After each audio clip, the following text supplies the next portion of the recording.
Welcome back to OG Blade Reviews, you guys and gals. I've got something special today. I often say that, but this is special because we're talking about a Dirk Pinkerton custom knife. Now, there's going to be a split because there's a lot of you not at all interested in custom knives. Maybe you're intrigued by them to a degree, but they're too expensive for you to collect, or particularly for daily use, because maybe you don't want to mung it up. And some don't mind at all. They feel a custom knife is going to be much more capable with better steels, better workmanship, and so forth than a production knife. But we have to admit, production knives have come a long way. And there are some custom knives out there, or rather production knives that rival production knives that rival custom knives is what I wanted to say. Well, I just picked this up. Dirk was selling off some knives that didn't sell on his table at Blade Show 2025 in Atlanta.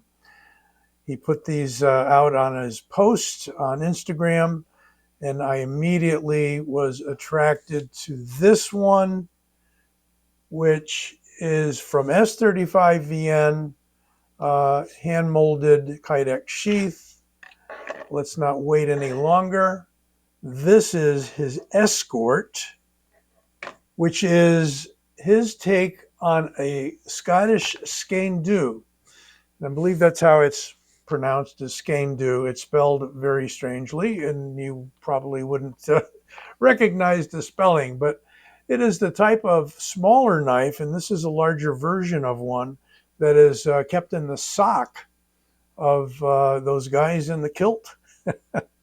So I like this for a number of reasons. It's got, besides a beautiful blade grind that Dirk is known for, extremely precise. Look at that, with those horizontal satin brush marks, grind marks in those horizontal, longitudinal on the flat. We've got a nice little thumb rest, a little pocket, a swale there that fits the thumb exactly. And you also have the ability, let me get it back a little more. Okay. You have the ability to go all the way out should you want to. We have a nice flat spine with a really nice taper down to a fine point. In my book, not too fine, actually pretty nice. And the stock is pretty thick. We're going to do some measurements on it because, you know, with custom knives, they're going to vary. And you're not going to get those specs when you buy the knife. You have to more or less figure it out for yourself, or just ask Dirk before you buy it. Now look at this interesting micarta. It is a type of micarta called Gicarta. By the way, this knife goes all the way back to, I think, 2011. And I'm not looking at the notes that Dirk sent me on it, but this was a kind of an old school Pinkerton, but not an old knife. Anything custom is always new in my book. Great jimping here, great jimping here. With most of Dirk's knives, you don't get jimping. Maybe I'm going out on a limb by saying that. But, and the ones I've ordered from him in the past, and this is not an order, this is an as-is purchase. With the ones that I had ordered, I had specified jimping, because without specifying it many times, you won't get it. So here, this was kind of his own brainchild to come up with this. He likes ethnographic knives, meaning going into other cultures, whether they're cultures from Europe or Africa, or, you know, in this case, Scotland, the Americas, South America, what have you, and making his variants. His Spanish Navaja knives, like the Night Horse, is a good example of a takeoff on a special indigenous type of knife. So getting back to the handle material, it is Gicarta which is various fabrics dyed different colors, kind of melded together. And there's no particular pattern. It just kind of looks like maybe it's stone, like something natural you'd pull out of the ground. We've got good sized torques there. I didn't figure out what size those are, but that's easy enough. And those can be removed if you wanted to remove the handle scales for any reason, or perhaps make your own and customize them. The balance on this I find is perfect. It's right in the finger groove. So, oops, I wouldn't doubt that there's some weight relieving underneath here.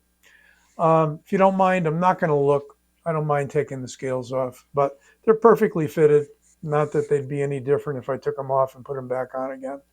A little bit of a white spot thread hanging off there. I used a type of leather conditioner. I believe it's Obanov's heavy duty leather conditioner. If I don't have the name right and you know it, forgive me. And it is great for taking a dry micarta or even G10 or especially wood and putting it in there to darken and get rid of some of that dustiness and that lightness that you get.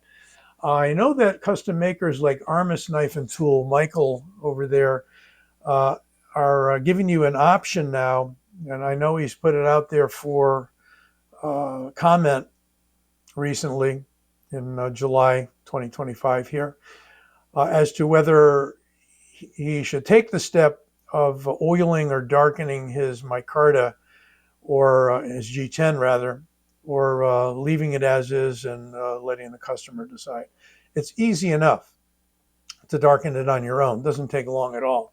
There's a number of different things you can use to darken up the micarta or G10, and generally it lasts quite a while. You may need to redo it at some point. And of course, you don't want to make it too slippery if you're planning on hanging on to that handle. Speaking of the handle, Dirk likes these minimalist handles. That's actually very Japanese in approach, because you find that certain classical tantos, especially those from like James Williams and Chris Williams, have a very minimalist handle. The idea being you don't want anything an opponent can grab onto to take the knife away from you. So once you've got that in the hand, it's pretty much the width of your hand. Also shortens the overall length of the knife, so it's a little easier to carry, whether you're dropping it in the pocket or putting it on the belt. Speaking of the belt, Dirk does not give you any particular hardware. I believe you could ask for it, but I've got lots of Ulti clips and DCC clips and tech locks that I can put on sheaths very easily with some Chicago screws, and pretty much put them anywhere I want.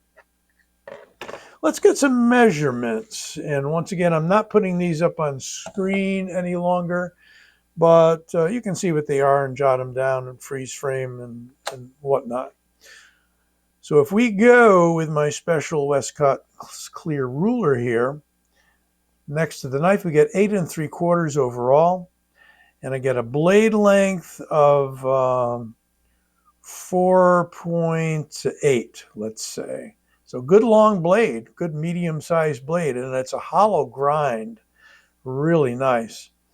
If I go for the thickness, and I'll get my caliper out for this, in millimeters, we got a blade stock fairly thick, 3.7 millimeters, handle 13.8 millimeters, and in inches, the handle 0.53 inches, and 0.14 on the blade stock.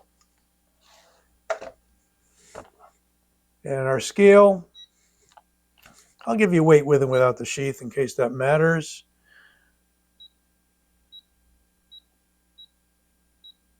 In grams, 121.60 grams with the sheath, 149.28, 5.26 ounces with the sheath, and only 4.23, we'll call it, I'm sorry, 4.3 ounces without the sheath. Quite nice. Quite nice. And did he provide it sharp? Well, Dirk usually does. I don't think I've encountered a dull edge. Having said that, let's hope that I'm not proven wrong. Oh, and I'm not. Oh, this is a slicey hollow grind. Beautiful. Really beautiful. I got so many little scraps of cut off paper here. I should probably start like mulching them or something. See if I can make use of them. Let's get back in a little bit on this. So this is his Escort, once again. It's an older series that he doesn't normally make anymore. Hence, this coming from 2011, 2012, somewhere around there. It's an older style. He's gotten a lot into Pical stuff. And I'm going to bring some other blades out. As a matter of fact, I'm going to bring out 5 other blades. So let's make some room, shall we? See how far out I can get. All right. Well, we're going to go with a biggie first. This was made to my specifications from one of his standard styles called the Razorback, from a Razorback hog, perhaps. And this, I selected the micarta, excuse me. This is a Python micarta. And I was just down at Macecraft in Meriden, Connecticut, not far from where I am, and stopped in there for the first time, I think, or maybe the second time in a long time. And they were the ones that designed the Python micarta as well as some others. And then it gets, secondarily shipped and marketed and that kind of thing, because they don't do direct sales to us folks. They sell directly to distributors and to knife makers and so forth. But anyway, this is a big one overall, just to give you a sense of the size of this knife. It is like 10 3/4 overall, with a 6 and about a 6-inch blade if we measure to there. So really good size combat style knife. My good buddy Bob DeMarco has one without the jimping on top, and he has a full double grind on his. Mine's more of a bayonet style, extremely sharp on both edges of this, and a heavy knife. But once again, the balance right there where your index finger is. What else have we got? We're going to have kind of a display of Pinkerton knives here, I think, by the time I'm done. I've got a few more besides these, believe it or not. Here's a Persian style of knife.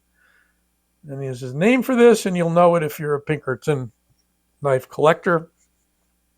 But definitely a Persian style upswept point, single edge with, and this again was a knife he had already made, and I saw it on one of his sales, and I grabbed it about, I think about 2 years ago or so.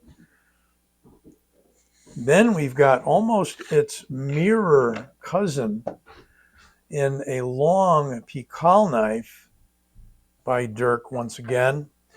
And this is really a takeoff on his series that he calls the Smilodon.